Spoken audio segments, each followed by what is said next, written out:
ఊరే ఏమిట్రా దారి తప్పొచ్చావేమిటి? రా కూర్చో, రామరా కూర్చో, కూర్చోరా, కూర్చోమ్మా. ఏమోయ్ ఏంటండి వచ్చారా చూడు, కాఫీ టిఫిన్ రెడీ చేయి. ఏరా ఇన్నాళ్ళకి గుర్తుకొచ్చారన్నమాట.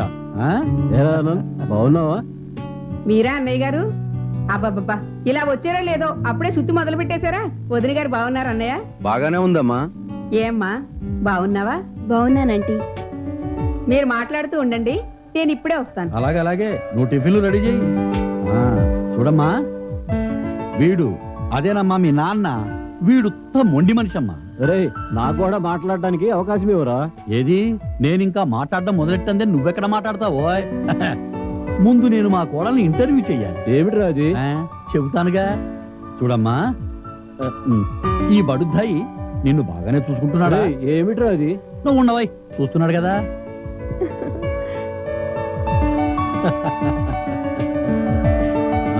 రావోయరా, తీసుకోరా. ఏమ్మా ఏమిటి కబుర్లు? ఏం లేదాంటీ, ఈ రోజు ఎగ్జామ్ ఉంది. సెంటర్ కూడా మీ ఇంటికి దగ్గరలోనే. అయితే నువ్వు తిన్నగా మా ఇంటికి రాలేదన్నమాట. ఈసారి వచ్చినప్పుడు మీ ఇంట్లో చాలా రోజులుంటానంటీ. అవునాంటీ? సీతమాలక్ష్మిది ఏదో ప్రైవేట్ క్లాస్ ఉందని వెళ్ళింది. ఓహో.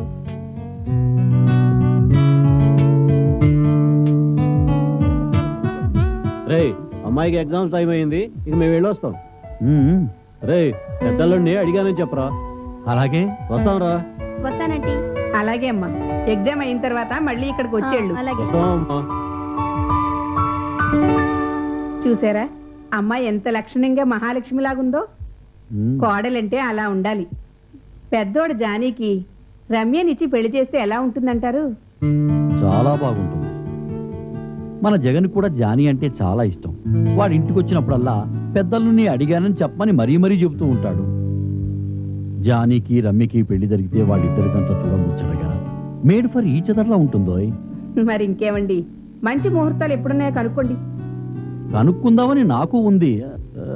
కానీ మన జానీగాడు ఐపీఎస్ అయితే తప్ప పెళ్లి చేసుకుని మొండి పట్టు కూర్చున్నాడు కదా. అవునండోయ్, నేను ఆ విషయమే మర్చిపోయాను. నాకు కాస్త తొందర ఎక్కువ కదా. మరి దీనికి శిక్ష ఏమిటో తెలుసా? ఏమిటో? అదే గదిలో చెప్పండి.